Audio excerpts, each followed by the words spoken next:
Frank ने अपनी research में यह बताया है कि पृथ्वी न केवल जीवित है बल्कि इसके पास अपनी बुद्धि भी है और यह अपनी बुद्धि से चीजों को उत्पन्न भी करती है तथा अनावश्यक होने पर नष्ट भी करती है। यह स्टडी हाल ही में इंटरनेशनल जर्नल ऑफ एस्ट्रोबायोलॉजी में प्रकाशित हुई है, जिसमें अनुकूल चीजों को उत्पन्न करती है। और उन्होंने इस उदाहरण से यह बताया है कि पेड़ पौधे, जीव जंतु और जो कुछ भी हम देख रहे हैं यह सब धरती की बुद्धि का ही एक भाग है। जब भी कोई जीव पृथ्वी को हानि पहुंचाता है या पृथ्वी के लिए अनावश्यक हो जाता है तो पृथ्वी उसे नष्ट भी कर देती है। पृथ्वी की काफी ऊर्जा खपत करते हैं, बदले में पृथ्वी को कुछ नहीं देते। इसलिए हमें ऐसे उपकरण बनाने होंगे जो धरती से जितनी ऊर्जा लें उससे अधिक ऊर्जा पृथ्वी को वापस दे, तभी इस धरती पर मानव जीवन सुरक्षित रहेगा। उन्होंने जय हिंद, वंदे मातरम। दोस्तों, आज का वीडियो बहुत ही खास होने वाला है क्योंकि इस वीडियो में एक साइंटिफिक रिसर्च हुई है जिसमें ये पाया गया है कि जो धरती है वो जीवित रूप में है।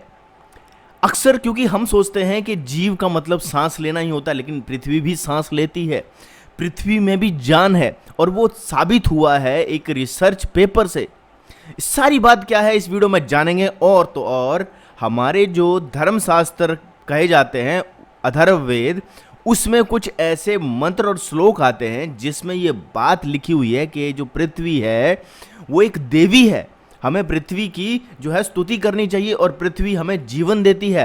वो सारे श्लोक क्या हैं वो भी मैं विद रेफरेंस आपको दिखाऊंगा वीडियो के अंत में, तो वीडियो में आप बने रहिए क्योंकि मैं आपको विद ट्रांसलेशन दिखाऊंगा। बिना कुछ देर किए पहले इस वीडियो को देख लेते हैं और फिर जो चीज़ें इसमें बोली जाएंगी उसको मैं वेद शास्त्रों से भी आपको दिखाऊंगा। तो वीडियो बहुत ही नॉलेजेबल और इन्फॉर्मेटिव होने वाला है। चैनल को सब्सक्राइब कर लीजिए अगर नहीं किया है, बेल आइकन को जरूर दबाइए, ऑल नोटिफिकेशन पे आपको क्लिक करना है। बिना कुछ देर के दोस्तों वीडियो को स्टार्ट करता हूँ। समुद्र वसने देवी पर्वत स्तन मंडिते विष्णु पत्नी नमस्तुभ्यम पाद स्पर्शम क्षमक्षमे। अर्थात जो समुद्र रूपी वस्त्र धारण किए हुए प्रकृति का पोषण करने के लिए जिनके पर्वत रूपी स्तन है, जो पालन करता भगवान विष्णु की पत्नी, उन पृथ्वी देवी को हम नमस्कार करते हैं। साथ ही उन पर पैर रखने के लिए क्षमा मांगते हैं। हिंदू धर्म में पृथ्वी को माता कहकर पुकारा जाता है तथा उन्हें जीवित समझा जाता है। हमारे अनेक धर्म ग्रंथों में ऐसे हजारों श्लोक लिखे हुए हैं जिनमें पृथ्वी को माता या देवी कहकर संबोधित किया गया है। यही नहीं, हिंदू धर्म में जब भी किसी के घर कोई शुभ मांगलिक कार्य होता है तो पृथ्वी पूजन के साथ साथ नवग्रहों तथा पेड़ पौधों की भी पूजा की जाती है। हमारे प्राचीन ऋषियों ने पृथ्वी सहित 9 ग्रहों तथा पेड़ पौधों, पर्वतों, नदियों, समुद्रों आदि को जीवित माना है। हिंदू धर्म की पूजा पद्धति एक वैज्ञानिक दृष्टिकोण पर आधारित है जिसमें प्रत्येक मनुष्य समस्त सृष्टि से जुड़ा रहता है। परंतु नास्तिक व वामपंथी तथा पाश्चात्य संस्कृति वाले लोग अक्सर हमारी पूजा पद्धति का मजाक उड़ाते आए। वह हमारी आस्था को अंधविश्वास कहते हैं, जबकि तमाम वैज्ञानिक रिसर्चों में यह साबित हो चुका है कि हिंदू धर्म ग्रंथों में लिखी बातें पूर्णतः सत्य है। और हिंदू धर्म एक धर्म नहीं बल्कि एक ऐसी वैज्ञानिक जीवन शैली है जो मनुष्य को प्रकृति से जोड़ती है। आज के वीडियो में हम आपको एक ऐसी वैज्ञानिक रिसर्च के बारे में बताने वाले हैं जो आज से 3 दिन पहले ही आई है, जिसमें एक बार फिर हिंदू धर्म ग्रंथ में लिखी बात को सिद्ध कर दिया है। तो मित्रों, निवेदन है कि यह वीडियो अंत तक अवश्य देखें क्योंकि यह रिसर्च अभी हाल में ही की गई है जो अभी तक आपने नहीं देखी होगी, और यह वीडियो देखने के बाद आप निश्चित ही सनातन धर्म पर गर्व महसूस करेंगे। नमस्कार, स्वागत है आप सभी का द साइंटिफिक हिंदू पर और मैं हूं आपके साथ आपका दोस्त धीरेन्द्र। दोस्तों, वैज्ञानिक लगातार हमारे वेदों पर रिसर्च कर रहे हैं। अभी हाल ही में अमेरिका में स्थित यूनिवर्सिटी ऑफ रोचेस्टर में फिजिक्स के प्रोफेसर एडम फ्रैंक ने एक रिसर्च में अथर्ववेद में लिखी हुई बात को सिद्ध कर दिया। अथर्ववेद में वैसे तो हजारों श्लोक हैं, परंतु एक श्लोक ने उनका ध्यान अपनी ओर आकर्षित किया और वह श्लोक है माता भूमि पुत्रो हम पृथिव्याः नमो माता पृथिव्यै नमो माता पृथिव्यै। अर्थात धरती हमारी माता है और हम धरती के पुत्र हैं, इसलिए हम पृथ्वी माता को बारंबार नमन करते हैं। एडम फ्रैंक ने अपनी रिसर्च में यह बताया है कि पृथ्वी न केवल जीवित है बल्कि इसके पास अपनी बुद्धि भी है और यह अपनी बुद्धि से चीजों को उत्पन्न भी करती है तथा अनावश्यक होने पर नष्ट भी करती है। यह स्टडी हाल ही में इंटरनेशनल जर्नल ऑफ एस्ट्रोबायोलॉजी में प्रकाशित हुई है, जिसमें ग्रहीय बुद्धिमत्ता की बात कही गई है, यानी ग्रह के पूरे ज्ञान और तार्किक क्षमता की चर्चा की गई है। मित्रों, हम अपने धर्म शास्त्रों से इतना दूर हो चुके हैं कि हम कभी भी उन्हें उठाकर नहीं देखते और ऊपर से वामपंथी और नास्तिक हमें पूजा हवन करते देखकर अंधविश्वासी बताते हुए मजाक उड़ाते हैं। दोस्तों, हमारे धर्म ग्रंथों में किंतु हमारा समय नहीं है, लेकिन इस समय एडम फ्रैंक ने अपनी रिसर्च में यह बताया है कि धरती की सतह के नीचे एक विशालकाय फंगस रूपी नेटवर्क है और यही पृथ्वी का दिमाग है जहां संदेशों का आदान प्रदान होता है। विश्व में कहीं पर जब भी कुछ गड़बड़ी होती है तो धरती इसी नेटवर्क द्वारा कुछ ऐसा करती है जिससे प्राकृतिक संतुलन बना रहे। एक उदाहरण द्वारा उन्होंने इसे अच्छे से समझाया है। उन्होंने कहा कि करोड़ों साल पहले पृथ्वी पर जीवन नहीं था, तकनीकी भी नहीं थी, पेड़ पौधे नहीं थे, केवल फंगस और माइक्रोवेव्स थे। पृथ्वी ने अपनी बौद्धिक क्षमता द्वारा करीब 250 करोड़ से 54 करोड़ साल पहले महाद्वीप तथा पेड़ पौधे उत्पन्न किए। पेड़ पौधे उत्पन्न होने के बाद पेड़ पौधों ने खुद को जीवित रखने के लिए फोटोसिंथेसिस प्रक्रिया शुरू की। परिणाम स्वरूप ऑक्सीजन प्राप्त हुई। पृथ्वी ने इसी ऑक्सीजन द्वारा वायुमंडल का निर्माण किया। ओजोन लेयर बनी। इसके बाद कुछ विशालकाय जटिल जीव उत्पन्न हुए। पेड़ पौधे दरअसल पृथ्वी के लिए नहीं बल्कि खुद को जीवित रखने के लिए प्रकाश संश्लेषण की क्रिया करते हैं और ऑक्सीजन उत्सर्जित करते हैं, परंतु इसका लाभ धरती को मिलता है और यह धरती इसी ऑक्सीजन के द्वारा नए जीवों तथा अपने अनुकूल चीजों को उत्पन्न करती है। और उन्होंने इस उदाहरण से यह बताया है कि पेड़ पौधे, जीव जंतु और जो कुछ भी हम देख रहे हैं यह सब धरती की बुद्धि का ही एक भाग है। जब भी कोई जीव पृथ्वी को हानि पहुंचाता है या पृथ्वी के लिए अनावश्यक हो जाता है तो पृथ्वी उसे नष्ट भी कर देती है। डायनासोर आदि लुप्त हो चुकी जीवों की प्रजातियां इस बात का उदाहरण है कि जब यह जीव पृथ्वी के लिए अनावश्यक हो गए तो वायुमंडल में परिवर्तन करके पृथ्वी ने इन्हें नष्ट कर दिया। आज मनुष्य भी पृथ्वी के वातावरण को अनेक प्रकार से हानि पहुंचा रहा है। आधुनिक साइंस पर्यावरण के लिए खतरा बन चुका है। यातायात के साधन, फैक्ट्रियों का धुआं, मोबाइल नेटवर्क, पॉलीथीन आदि पर्यावरण व पृथ्वी को निरंतर हानि पहुंचा रहे हैं। यही नहीं, खतरनाक हथियार भी प्रकृति के लिए घातक सिद्ध हो रहे हैं। एडम फ्रैंक ने यह भी कहा कि यदि लंबे समय तक हमने अपनी तकनीक में सुधार नहीं किया तो पृथ्वी की बौद्धिक क्षमता मनुष्यों को भी नष्ट कर देगी। एडम फ्रैंक के साथ 5 वैज्ञानिकों का दल साथ में रिसर्च कर रहा था। इन सभी का कहना है कि हमें ऐसी तकनीक विकसित करनी चाहिए जिससे पृथ्वी को नुकसान न पहुंचे। हमें ऐसे यातायात के साधन बनाने चाहिए जो प्रदूषण ना करें। संचार के माध्यम, मोबाइल, कंप्यूटर, सैटेलाइट आज पृथ्वी की काफी ऊर्जा खपत करते हैं, बदले में पृथ्वी को कुछ नहीं देते। इसलिए हमें ऐसे उपकरण बनाने होंगे जो धरती से जितनी ऊर्जा लें उससे अधिक ऊर्जा पृथ्वी को वापस दे, तभी इस धरती पर मानव जीवन सुरक्षित रहेगा। उन्होंने यह भी कहा कि अभी फंगस पर और अधिक रिसर्च करने की आवश्यकता है क्योंकि इसी के द्वारा हम पृथ्वी की बुद्धि को समझ सकते हैं और जलवायु परिवर्तन, भूकंप, महामारी आदि की पहले से जानकारी कर सकते हैं। हमें वापस वेदों की ओर लौटना होगा। प्राचीन काल में भी विमान आदि होते थे, संचार के माध्यम भी थे, परंतु पर्यावरण का पोषण करने वाले थे, न कि नुकसान पहुंचाने वाले। जिस तरह इंसान की बुद्धि कार्य करती है ठीक वैसे ही पृथ्वी की बुद्धि भी कार्य करती है। हर अनावश्यक वस्तु को जिस तरह मनुष्य समाप्त कर देता है उसी तरह पृथ्वी भी उसे नुकसान पहुंचाने वाली अनावश्यक वस्तु को नष्ट कर देती है। आपको वीडियो कैसा लगा कमेंट करके बताएं। इस रिसर्च के बारे में यदि आप और विस्तार से जानना चाहते हैं तो आप गूगल कर सकते हैं। मिलते हैं आपसे अगले वीडियो में, तब तक के लिए जय हिंद, जय भारत। तो दोस्तों ये वीडियो आपने देखा और जैसे कि मैंने पहले बताया था कि मैं आपको गूगल में बताऊंगा वो सारे रेफरेंसेस, क्योंकि इस वीडियो में भी इन्होंने कहा है कि आप गूगल कर सकते हैं इस चीज़ को। तो जो रिसर्च पेपर पब्लिश हुआ है तो आपने देखा कि कैसे पृथ्वी जो है वो सांस लेती है, पृथ्वी कम्युनिकेट करती है आपस में, और साइंटिफिकली ये प्रूव हो चुका है कि जो अर्थ है वो हमारी जो है वो मातृभूमि है, वो माता है, वो अपने बच्चों की तरह हमें पालती है। अब मैं वो कुछ रेफरेंस लेके आऊँगा आपके सामने। तो कुछ मंत्र हैं, वेद मंत्र हैं। मैं सबसे पहले आपको थोड़ा एनलार्ज कर देता हूँ स्क्रीन को ताकि आपके स्क्रीन दिखे। तो ये भूमि सूक्त है और ये जो है वो अथर्ववेद से सारे भूमि सूक्त हैं। और इन जितने भी ये भूमि सूक्त हैं, इन सब भूमि सूक्तों में क्या इनका मतलब है, क्या इनका ट्रांसलेशन है, वो मैं आपको बताऊंगा। तो उसके लिए मैंने जैसे सबसे पहला ये जो मंत्र है, ये अगर मैं यहाँ से कॉपी करता हूँ, इसके फर्स्ट 2 जो वर्ड्स हैं इनको अगर मैं कॉपी करता हूँ तो उसको फिर मैं vedicscripture.in, इसका लिंक मैं डिस्क्रिप्शन में डाल दूंगा, आप वहाँ से इसको देख सकते हो vedicscripture.in पे। तो यहाँ से कॉपी करके मैं इसको वैदिक स्क्रिप्चर पे जब मैं यहाँ पर सर्च करता हूँ और यहाँ पर आप देख सकते हो, यहाँ पर ये मंत्र अथर्ववेद वारा 1:1 से है, ठीक है, 12:1:1। जिसको कभी कोई डाउट है तो वो यहाँ पर जाके देख सकता है। और इसका मतलब क्या है, संस्कृत में जो लिखा हुआ है इसको मैं नहीं पढ़ूंगा टाइम बचाने के लिए। इसका मैं सीधा आपको ट्रांसलेशन ही पढ़ देता हूँ। इसमें लिखा हुआ है कि बढ़ा हुआ सत्याक्रम, उग्र सत्य ज्ञान, दीक्षा का मतलब है आत्मनिग्रह, ब्रह्मचर्य, वेदाध्ययन, वीर्य निग्रह रूप, तप और व्रत धारण और यज्ञ और सत्संग और दान पृथ्वी को धारण करते हैं। हमारे बीते हुए और होने वाले पदार्थों की पालन करने वाली वह पृथ्वी चौड़ा स्थान हमारे लिए करे, ठीक है, कृतेतु मतलब करे। तो ये इसका मतलब है, देखिए पृथ्वी सूक्त से ये लिया गया है। अगला जो है वो मैं आपको बताता हूँ, ये बोला जो है असबाधम बद्धतो, असबाधम बद्धतो को अगर मैं जाता हूँ इसी वेबसाइट पे, वहाँ पर सर्च पे जाके यहाँ पर मंत्र का मैं डालता हूँ तो आप देख सकते हो यहाँ पर ये आ जाता है। अब मैं इसको जब यहाँ पर सर्च करता हूँ तो अथर्ववेद 12:1:2, ठीक है, अथर्ववेद 12:1-2 में जाके आप इसको रेफरेंस को देख सकते हो। और इसका जो यहाँ पर ट्रांसलेशन है हिंदी में, मैं उसको पढ़ रहा हूँ कि विचारशील मनुष्य पृथ्वी पर ऊंचे नीचे और सम स्थानों में विघ्नों को मिटाकर अन्न आदि पदार्थ प्राप्त करें, कार्य सिद्धि करते जाते हैं। इसका जो यहाँ पर ऊपर ट्रांसलेशन है वो भी मैं पढ़ देता हूँ कि मान वाले व मननशील के गति रोकने वाले व्यवहार को मिटाती हुई जिस पृथ्वी के मध्य ऊंचे और नीचे देश हैं, बहुत से समस्थान हैं और जो अनेक वीर्य बल वाली औषधियों अन्न सोम लता आदि को रखती है, वह पृथ्वी हमारे लिए चौड़ी होए और हमारे लिए सिद्धि करे।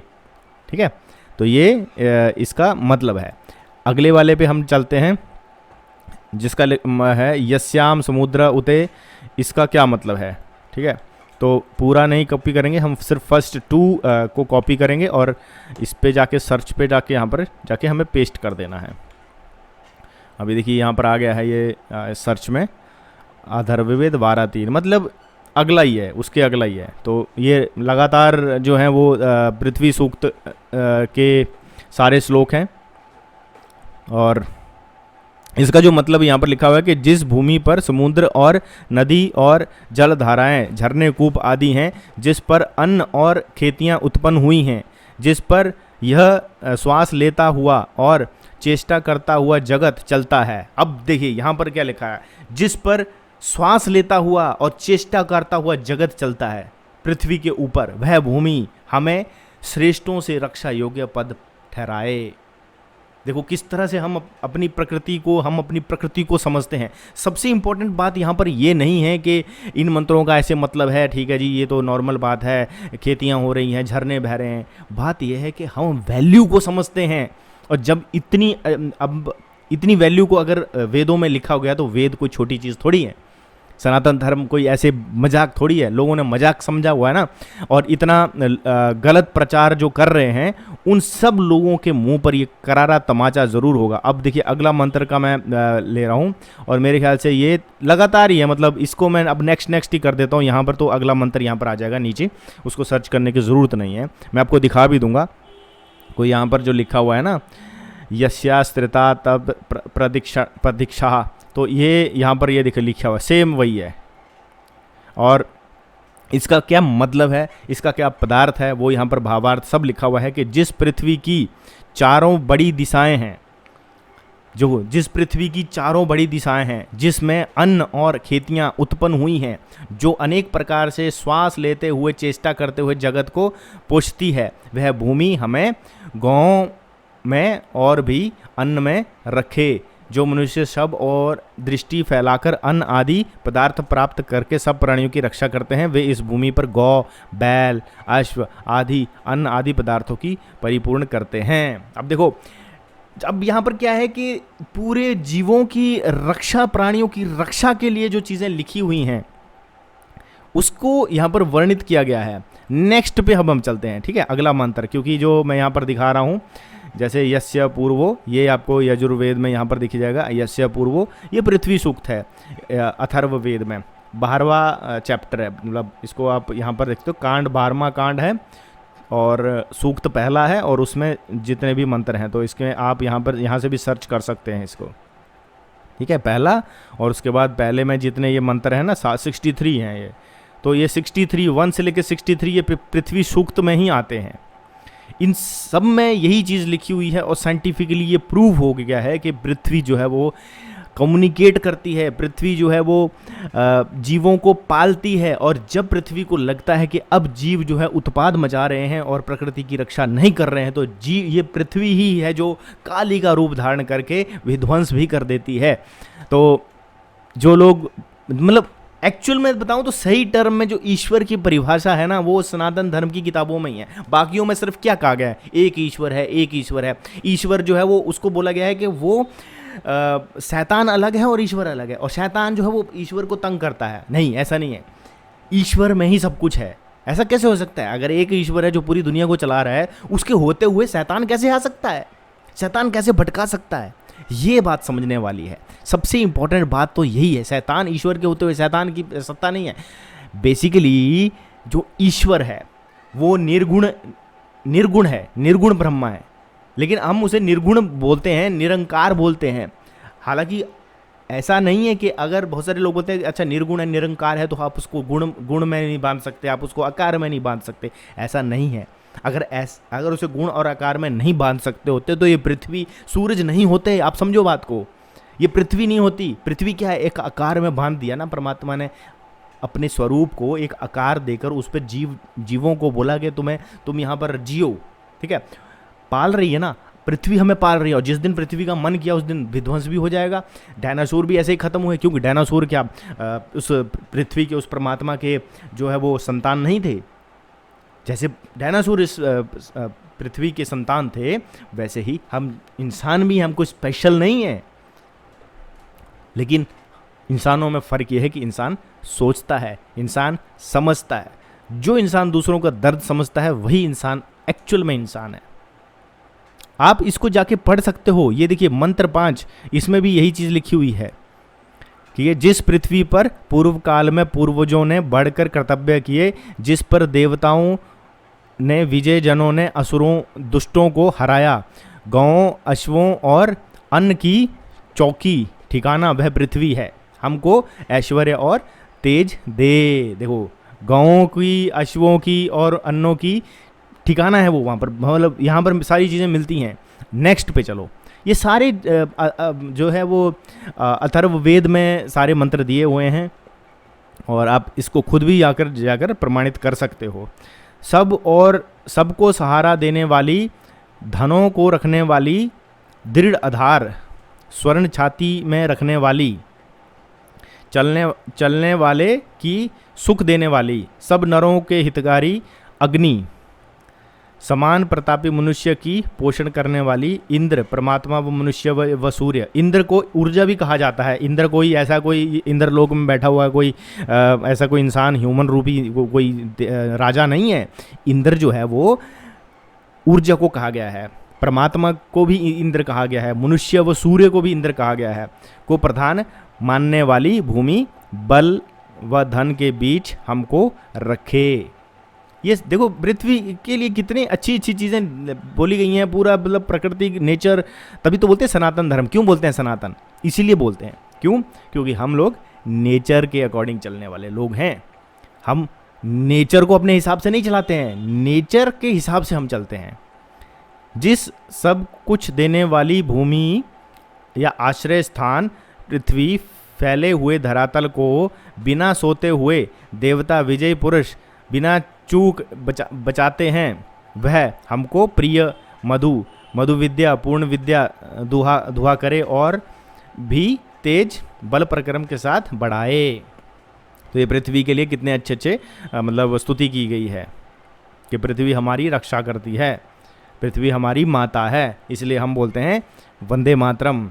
जो भूमि जल से भरे समुद्र के ऊपर जल पहले थी, मननशील लोग अपनी बुद्धियों से जिस भूमि के पीछे पीछे चले हैं, सेवा करते रहे हैं, मतलब जिस पृथ्वी का हृदय भीतरवल बहुत बड़े विविध रक्षक आकाश में सत्य अविनाशी परमात्मा से ढका हुआ है, जिस पृथ्वी का हृदय भीतरी बल बहुत बड़े विविध रक्षक आकाश में सत्य अविनाशी परमात्मा से ढका हुआ, बिना मरा हुआ, सदा उपजाऊ है, वह भूमि हमको तेज और बल व सेना सबसे श्रेष्ठ राज्य के बीच दान करे। देखो पृथ्वी के लिए कितनी चीज़ें कही गई हैं, पृथ्वी की कितनी रिस्पेक्ट की जा रही है यहाँ पर।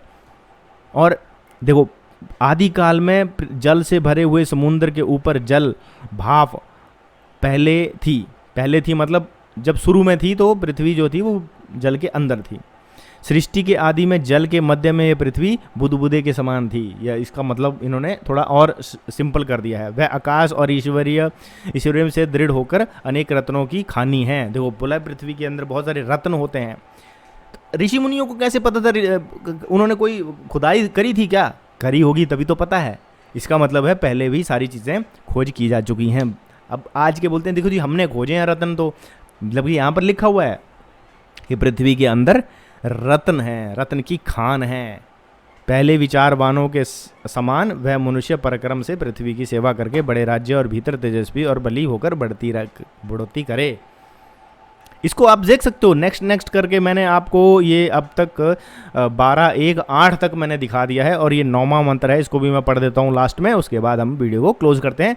जिस भूमि पर सेवाशील वाले एक और स्वभाव वाली अपात्य प्रजाएं सत्यवक्ता लोग दिन रात बिना चूक बहते हैं, अनेक धारण शक्ति वाली वह भूमि हमको अन्न दुआ करे और भी तेज के साथ बढ़ाए। मनुष्यों को योग्य व सुदृष्टि परोपकारी महात्माओं के समान दृढ़चित होकर परस्पर सेवा करते हुए पृथ्वी पर अन्न आदि के लाभ से बल वीर्य बढ़ाना चाहिए। ठीक है, अब यहाँ पर जानवरों की हत्याएं ये सब लोग बोलते हैं, इतना गलत बोलते हैं, मतलब मुझे बड़ा अचंभा होता है। मैंने भी वेदों को पढ़ा है, वेदों में कहीं भी नहीं लिखा हुआ है मांस भक्षण। और अभी मैं आपको एक और मैं अभी टॉपिक पढ़ रहा था ये अग्निवीर के ऊपर, तो इसमें बहुत ही बढ़िया इन्होंने एक्सप्लेन किया हुआ है, इसके ऊपर भी मैं वीडियो लेके आऊँगा।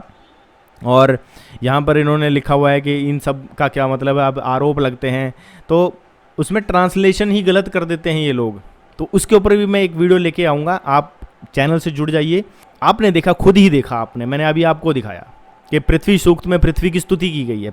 अब जहाँ पर पृथ्वी की स्तुति की गई है, जीव जंतुओं को समान माना गया है, वहाँ पर आप सोच सकते हो कि ऐसी चीज़ में कोई गलत चीज़ लिखी हो सकती है। अगर कोई लिखता है, देखो एक बुक है, प्रिंटिंग प्रेस में वो प्रिंट होती है, अगर कोई विधर्मी किसी को बदनाम करने के लिए उस प्रिंटिंग प्रेस में जाके कुछ श्लोक जोड़ देता। अभी मैंने एक आई थिंक एडम सीकर का ही वो वीडियो था जिसमें किसी ने मेरे को लिंक में भी डाला था कि उस पर्सन ने वो यजुर्वेद पूरी बुक को दिखा रहा था और कह रहा था देखो इस वाले श्लोक के फलाने में लिखा हुआ है, लेकिन जब सर्च किया तो पता लगा कि उसमें जो है वो मंडल ही नहीं है, वो सूक्ति नहीं है, वो है ही नहीं एक्चुअल में, वो प्रिंटिंग प्रेस वाली उस बुक में वो जोड़ दिया गया है। लेकिन जब मैंने ऑनलाइन चेक करा, और उन्होंने भी खुद चेक करा था, जो उस पर एडम सीकर थे और एक और शख्स थे, उनका मेरे को नाम याद नहीं आ रहा, उन्होंने भी सर्च किया तो कहते हैं कि ये तो है ही नहीं, ये तो ये 4 पे जाके ख़त्म हो जाता है। तो फिर आप कैसे बता रहे हो कि 5वां है? तो वो 4 पे ही ख़त्म हो जा रहा है और उनकी बुक में वो 5वां भी लिखा हुआ है, वो पूरा जोड़ दिए गए हैं। देखो विधर्मी क्या करते हैं ना, ये बदनाम करने के लिए जानबूझकर इन्होंने मनुस्मृति के साथ भी ऐसा एक कवाड़ा किया हुआ है। मनुस्मृति में भी इन्होंने जानबूझकर बीच बीच में ऐड कर दिए हैं। वहाँ पर दूध दही की बात चल रही है, वहाँ पर गायों से दूध की बात चल रही है, दही की बात चल रही है, घी की बात चल रही है, और बीच में मांस का श्लोक घुसेड़ दिया। ये विधर्मी करते हैं। और एक वो सत्य के दर्शन करके जो पखंडी है, जो अपने आप को बड़ा ज्ञानी समझता है, ये रैशनल करके कोई चैनल हैं और ये सब बने हुए हैं, साइंस जर्नी, झंडू जर्नी जैसे चैनल, इतना मतलब इनको नॉलेज नहीं है सच में। ये से सिर्फ बदनाम करने के पर्पस से, जब आपको किसी को बदनाम करना होता है ना, तो बस उसको किसी भी तरह से आपको डिग्रेड करना है। हम ये काम नहीं करते, हम ये काम नहीं करते हैं, बिल्कुल भी नहीं करते हैं। ठीक है, जब आप किसी को बदनाम करने के लिए करते हो तो आप गलत फलत बोलोगे, वो चीज़ें चलती रहेंगी। दोस्तों इसी के साथ दोस्तों वीडियो को समाप्त करता हूँ, काफ़ी लंबा वीडियो हो गया है। आप अगर अभी तक वीडियो को देख रहे हैं तो आपका बहुत बहुत धन्यवाद। ऐसे ही वीडियो मैं इस चैनल पर लेके आता रहूँगा। Thanks for watching friends.